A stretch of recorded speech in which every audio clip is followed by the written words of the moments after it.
사람은 희망을 버리는 순간 죽는 것이다. 이는 이어령 작가의 우물을 파는 사람에서 등장하는 가장 유명한 구절 중 하나입니다. 여러분은 우물을 판다는 행위가 단순히 물을 얻는 일을 넘어서 삶의 진정한 의미를 찾아가는 여정이 될 수 있다고 생각해 보셨나요? 이 책은 그러한 물음에서 출발해 우리가 간구하고 살았던 삶의 깊은 철학과 사유를 조용히 일깨워 줍니다.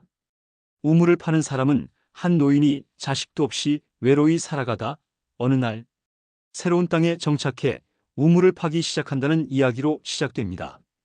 사람들은 그가 왜 그런 수고로운 일을 하는지 의아해하지만 노인은 묵묵히 땅을 파내려 갑니다. 우물을 파는 과정은 단순한 노동이 아니라 한 개인의 내적 성장 과정이며 동시에 자신과 세상 그리고 타인과의 연결을 찾아가는 이야기입니다.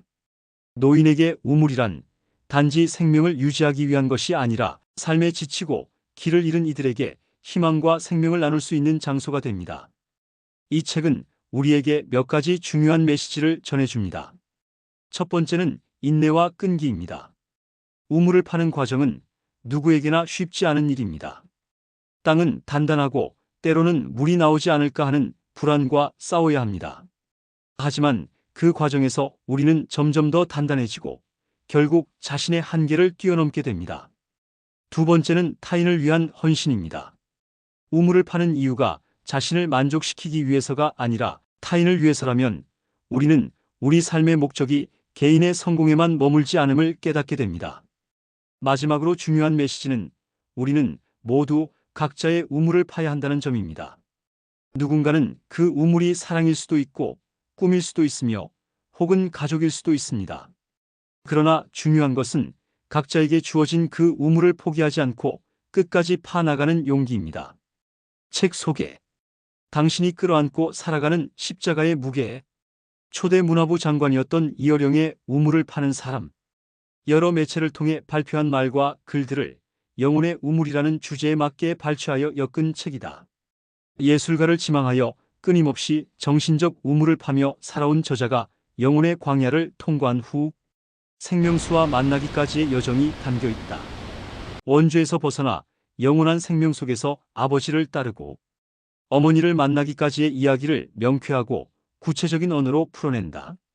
저자는 죽음보다 강했던 창조의 욕망을 키워왔지만 죽음을 넘어설 수 있는 힘은 바로 하나님의 모습을 닮은 인간의 창조력임을 깨달음으로써 결국 창조자 하나님의 힘을 믿게 되었다고 이야기한다. 물질과 욕망을 버리셨던 예수님을 바라보며 영생의 집으로 통해야 한다는 당부를 힘있게 전해준다. 저자는 죽음이 곁에 있다는 것을 눈치챈 순간부터 하나님의 존재를 알게 되었다고 고백한다. 내 가족, 내 민족, 내 국가를 뛰어넘는 이웃의 사랑, 내 몸처럼 이웃을 사랑하는 마음이 결핍되어 있다는 사실을 안 후부터 예수를 영접하게 되었다고 덧붙인다.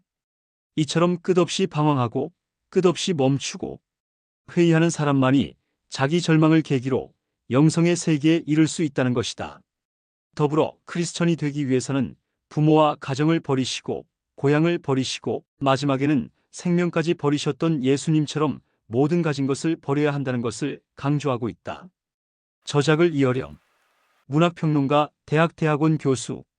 저자 이어령은 초대 문화부 장관, 대한민국 예술원 회원, 문학박사, 문학평론가, 이화여대 명예석 좌교수, 중앙일보 상임고문, 88올림픽 개폐회식 기획, 앙코르 마이너스 경주 세계문화엑스포 2006 한국 측 조직위원, 서울디자인올림픽 2008 조직위원회 위원 역임. 저서로는 지성에서 영성으로, 흙 속에 저바람 속에, 축소지향의 일본인, 디지로그, 암살자, 환각의 다리, 무익조, 기적을 파는 백화점, 3번은 짧게, 3번은 길게 등과 한국과 한국인전 6권, 생각의 날개를 달자전 12권, 이어령 라이브러리 전 30권 등이 있다. 목차. 프롤로그. 제1부 우물을 파는 사람. 일라는 창조의 힘을 믿는다. 이 상상력이란 여름에 겨울옷을 꺼내 입는 것. 사모기심은 보이지 않는 빗줄기처럼 우리를 묶는다. 사문화가 우리 삶을 지배한다. 제2부 우물을 찾는 사람. 5인간의 온갖 고생은 강부에서 수위까지다. 육허물을 아는 자만이 진정한 모험을 한다. 7지성은 깨달음으로 가는 사다리다. 8 바깥 세상이 폐쇄되면 내부의 세계가 넓어진다. 9 눈물은 영혼의 무지개다. 10 가난한 사람은 꿈의 부자다. 11 모든 병 속에는 종교의 광맥이 묻혀 있다. 12 황금은 캐내었을 때만이 황금이 된다. 13 사랑은 마음으로 속살을 만지는 것이다. 14 무릎이 성한 사람은 값어치가 없다. 15단 1초라도 더 아버지의 사랑을 보여주고 싶다. 16 메마른 영혼이 찾아갈 곳은 교회다.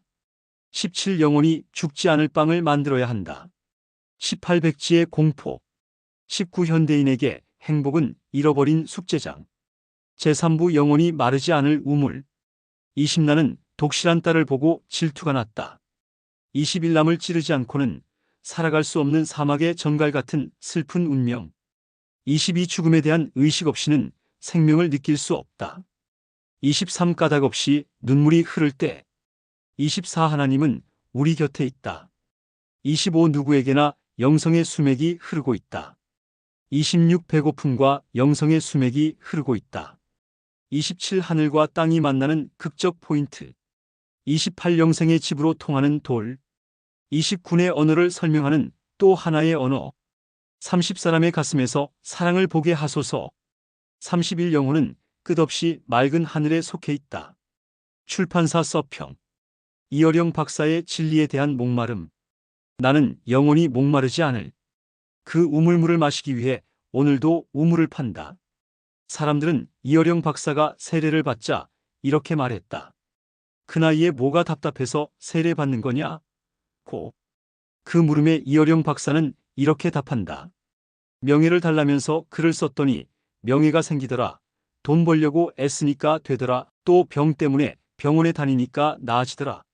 그런데 어느 날 너무도 외로워서 극장에 가서 영화를 봐도 내가 좋아하는 글을 봐도 마음은 채워지지 않고 이 세상에 나 혼자구나라고 느껴졌다. 절대 고독을 느낄 때, 즉 영혼이 가랄 때, 목마를 때, 수돗물이든 1급수든 2급수든 보통 물로는 채울 수 없는 갈증을 느낄 때 어디로 가는가?